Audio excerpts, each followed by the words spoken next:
Guten Tag. Muy contento de estar aquí.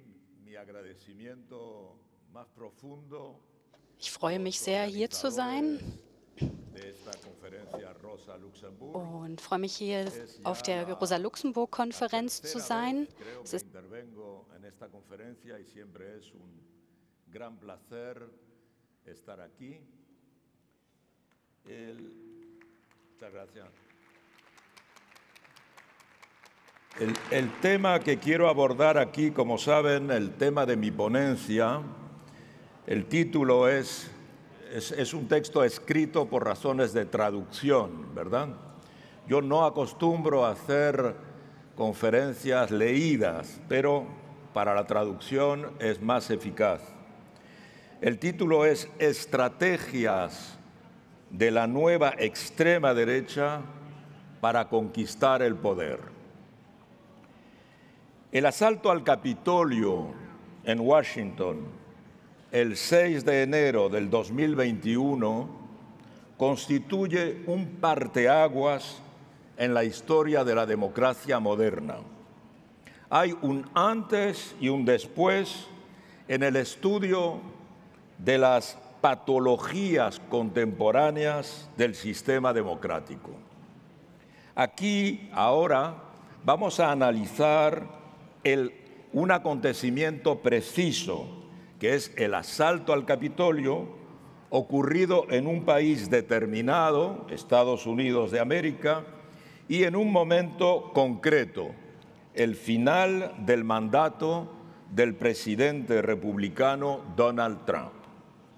Pero la lección de lo que vamos a decir aquí vale para otras naciones y para otros contextos populistas, tanto de Europa, por ejemplo, el Reino Unido de Boris Johnson, la Polonia de Jarosław Kaczynski, la Hungría de Viktor Orbán, la Italia de Giorgia Meloni, los Países Bajos de Geert Wilders, por ejemplo, como de América Latina, el Brasil de Jair Bolsonaro, El Salvador de Nayib Bukele, la Argentina de Javier Milei, o incluso de Asia, por ejemplo, las Filipinas de Rodrigo Duterte o ahora de Ferdinando Bongbong Marcos Jr.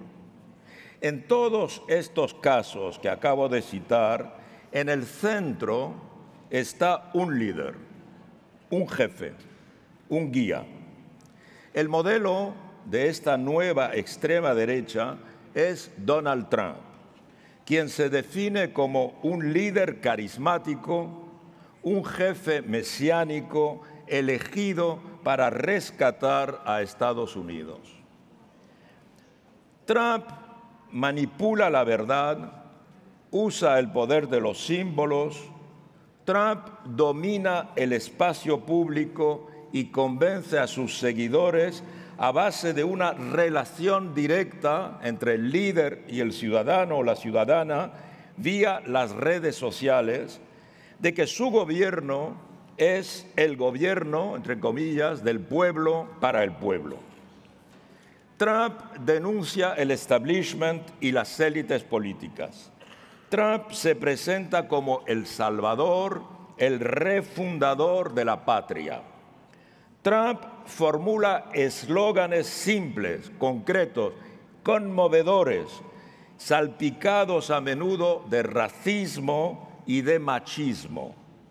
Trump sabe imponer fórmulas y clichés, por ejemplo, cuando dice hagamos de América grande de nuevo, o cuando dice construyamos el muro contra los inmigrantes.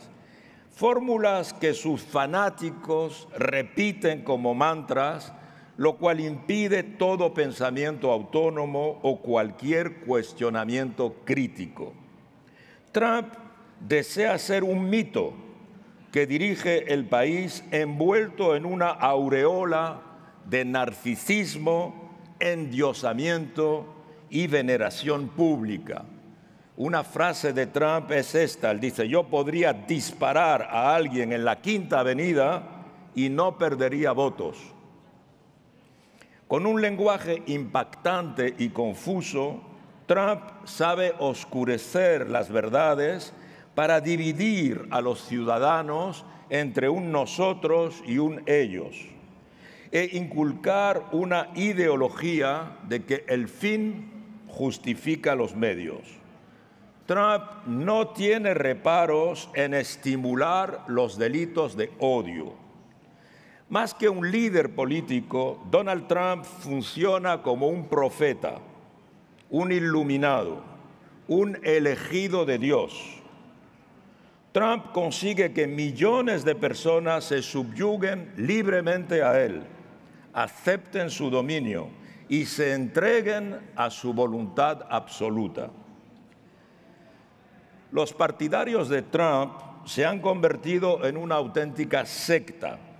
Se identifican frenéticamente a él, obedecen a sus dictados, creen sus historias, rinden culto a su personalidad, lo idolatran, están a sus órdenes, dispuestos, si necesario, a lanzarse a cualquier aventura con tal de mantener a su ídolo, Trump, en última instancia, incluso por la fuerza, en el poder.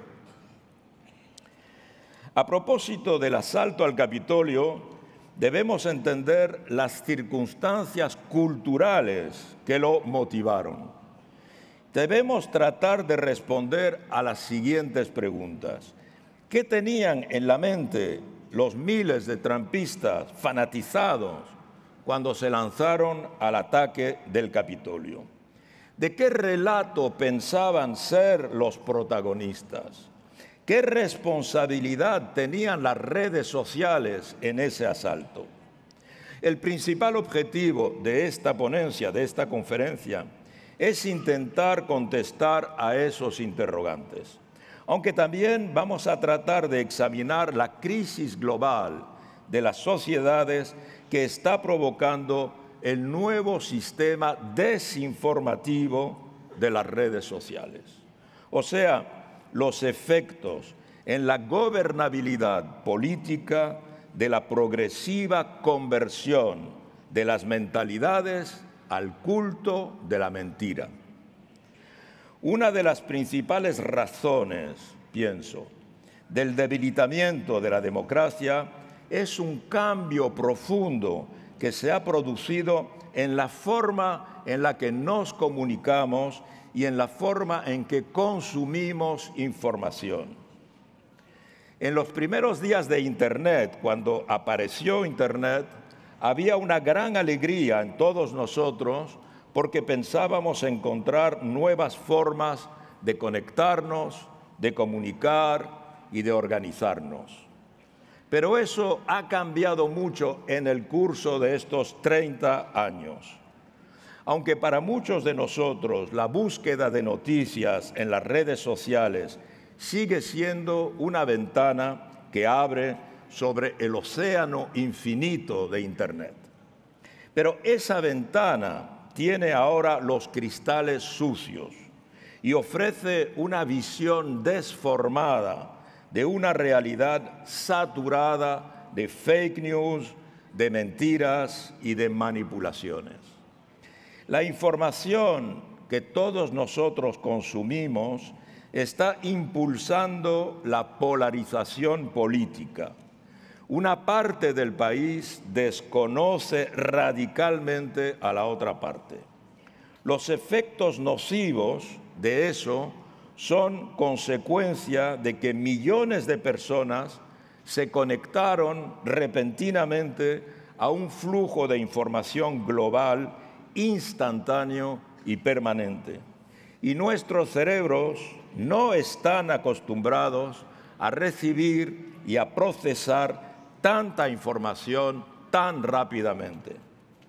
Muchos de nosotros estamos experimentando una sobrecarga de información. Con el tiempo estamos perdiendo nuestra capacidad de distinguir entre hechos, opiniones y ficción al por mayor. el nuevo sistema informativo o desinformativo está impulsando algunos de los peores instintos de la humanidad. En algunos países, este nuevo sistema desinformativo ha creado sociedades que ya no saben distinguir lo que es real y lo que no es real. Y eso no va a mejorar con el desarrollo tan rápido de la inteligencia artificial.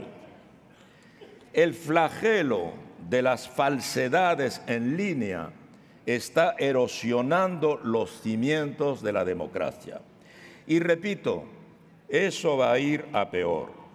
Se volverá mucho más complejo, ya que la inteligencia artificial es cada día más sofisticada.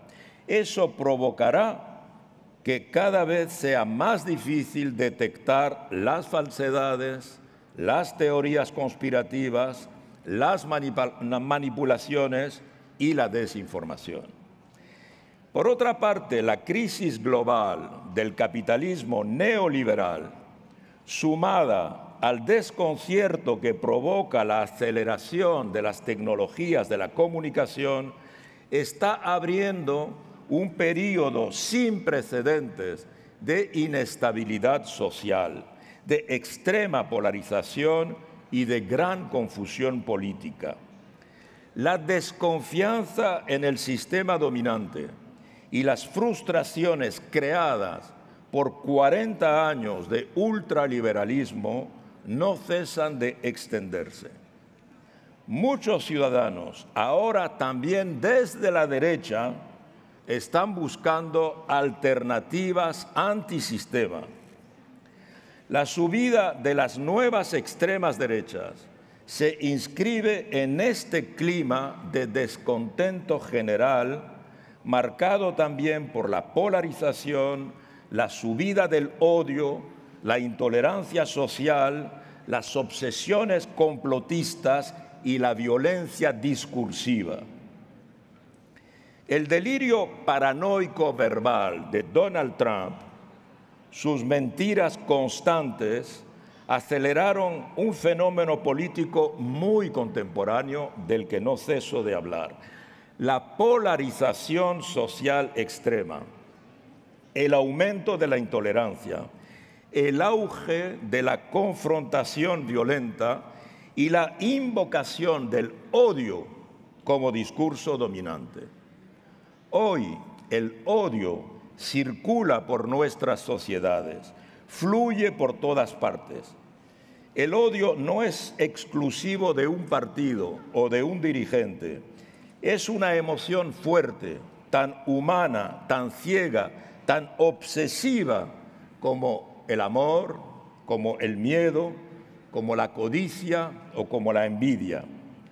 El problema se agrava cuando un líder, un partido o un gobierno, es decir, alguien con poder en la discusión política, moviliza ese odio en contra de un grupo étnico, de una clase social, de una ideología o de una persona concreta, para deshumanizarlo y proponer su destrucción, su linchamiento o su muerte. Esa es la dimensión neofascista del momento actual, porque la nueva extrema derecha está haciendo una vez más del odio su principal herramienta de acción política.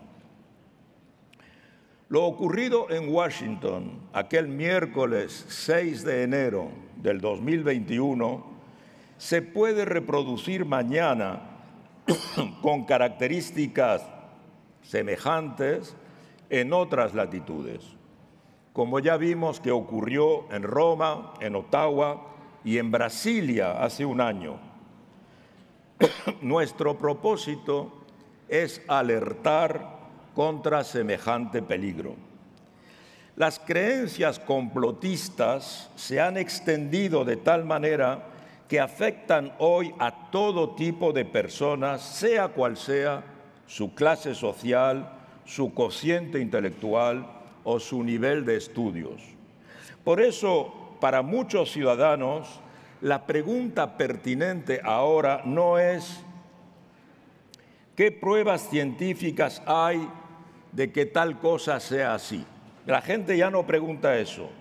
La gente lo que dice ahora es ¿por qué tanto insistir en querer demostrarme y convencerme de que tal cosa es así? Esta es la sospecha principal, la desconfianza epistémica que se ha ido extendiendo vía las redes en nuestras sociedades, especialmente en el seno de las clases medias empobrecidas.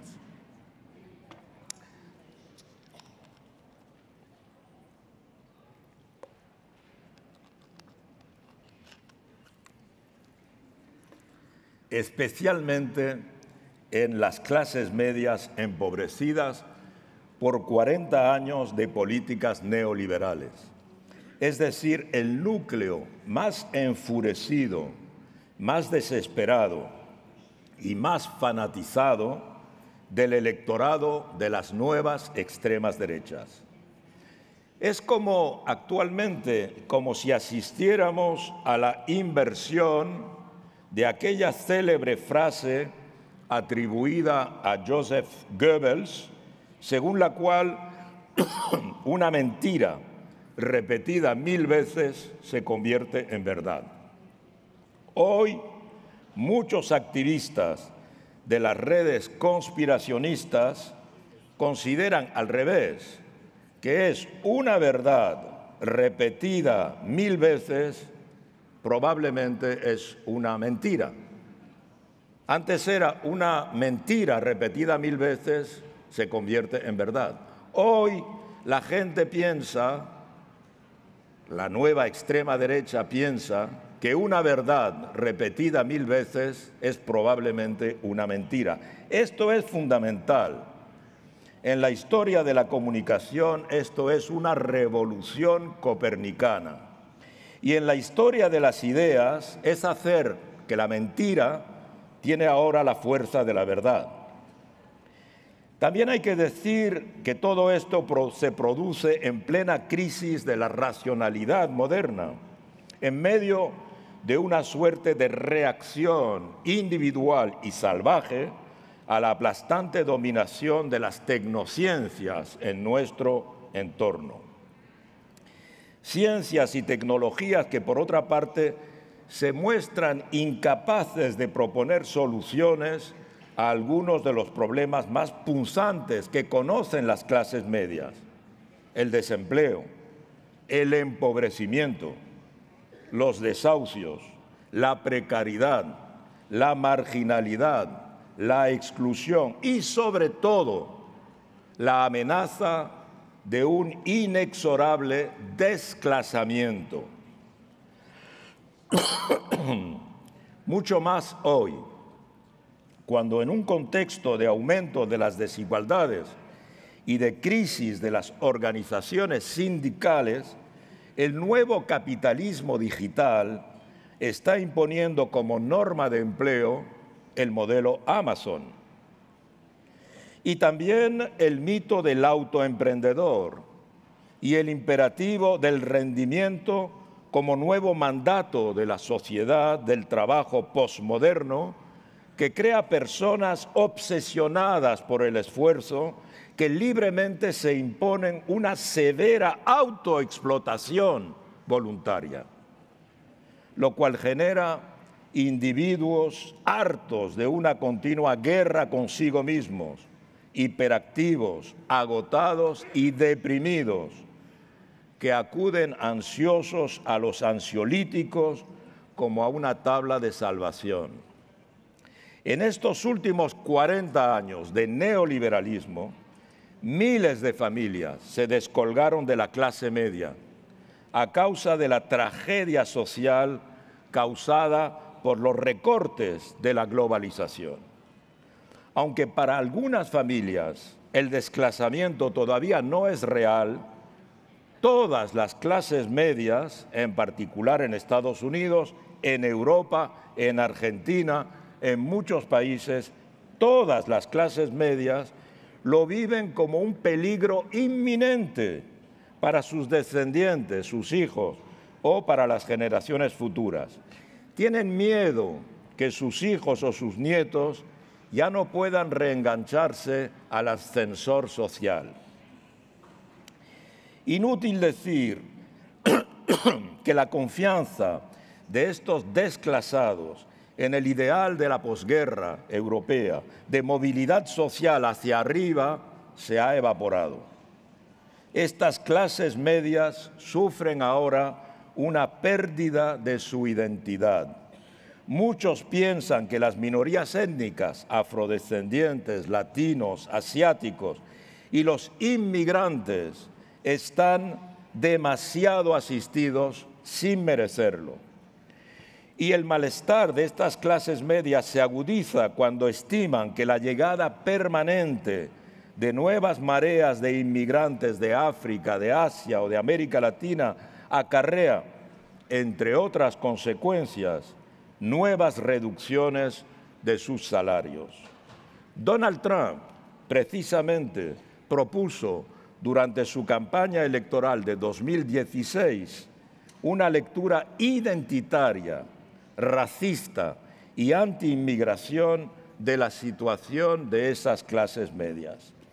En sus discursos de candidato republicano, en sus tweets a través de Twitter, insultaba a los mexicanos, a los musulmanes, a los homosexuales, a las feministas, a las personas con discapacidad, a todos aquellos y aquellas que no correspondían a su ideal de una sociedad blanca, viril, laboriosa, triunfadora, cristiana y masculina. Trump defendía vehementemente el derecho a poseer y a portar armas. Como buen populista, Donald Trump entendió perfectamente el malestar de las clases medias, ese desarraigo, esa desesperación de un electorado que se siente incomprendido y sobre todo abandonado y desprotegido. Todo eso acabó por convencer a muchos blancos pobres en Estados Unidos de que eran víctimas de una gran traición, de una enorme mentira. Precisamente lo que les dijo Donald Trump, que todo lo que les ocurría a las clases medias era la consecuencia de la infinita codicia de unas castas organizadas como una asociación de malhechores en la que los carroñeros de Washington se habían aliado con los lobos de Wall Street y que los medios de comunicación de masas, en vez de defenderlos, eran el enemigo del pueblo. Los partidarios de las nuevas extremas derechas son los derrotados de las políticas de austeridad de la época del ultraliberalismo feroz. Son aquellos trabajadores, empleados, asalariados de muchas empresas que cerraron o que están cerrando. Son los que nunca tomaron vacaciones y a quienes nadie escucha. A estos blancos sin estudios, empobrecidos, humillados y alarmados por la subida amenazante de la inmigración y de las minorías étnicas, Donald Trump les propuso lo que podríamos llamar un refugio identitario. Para esas masas empobrecidas y sus miedos, Trump elaboró un discurso proteccionista, anti-inmigrantes, con el muro de México, anti-Wall Street, anti-medios, anti-élites, anti-casta, como hace Javier Milei en Argentina. Contrariamente a lo que advirtió Abraham Lincoln, Donald Trump piensa que sí se puede engañar a todo el mundo todo el tiempo. En ese sentido, para Donald Trump, los hechos objetivos han dejado de tener la misma importancia. Ahora se ha impuesto la posverdad. Este concepto de posverdad, como el concepto de verdad alternativa o de fake news, se han generalizado. Los hechos ya no importan. Las estadísticas pueden ser correctas, pero no es ahí donde están los seres humanos. La gente está asustada. Los ciudadanos sienten que su gobierno los ha abandonado. Disculpen que tengo un problema con el iPad, ¿no? 25 millones de estadounidenses se han descolgado de la clase media. Y este drama, Trump lo expresa no con hechos, sino con sentimientos, con emociones. Los nuevos líderes de la nueva extrema derecha piensan que los hechos ya no funcionan, que ya no se convence a la gente con hechos. Hay que conectar con la gente emocionalmente, sentimentalmente. Todos esos fenómenos han creado una inmensa confusión en la opinión pública.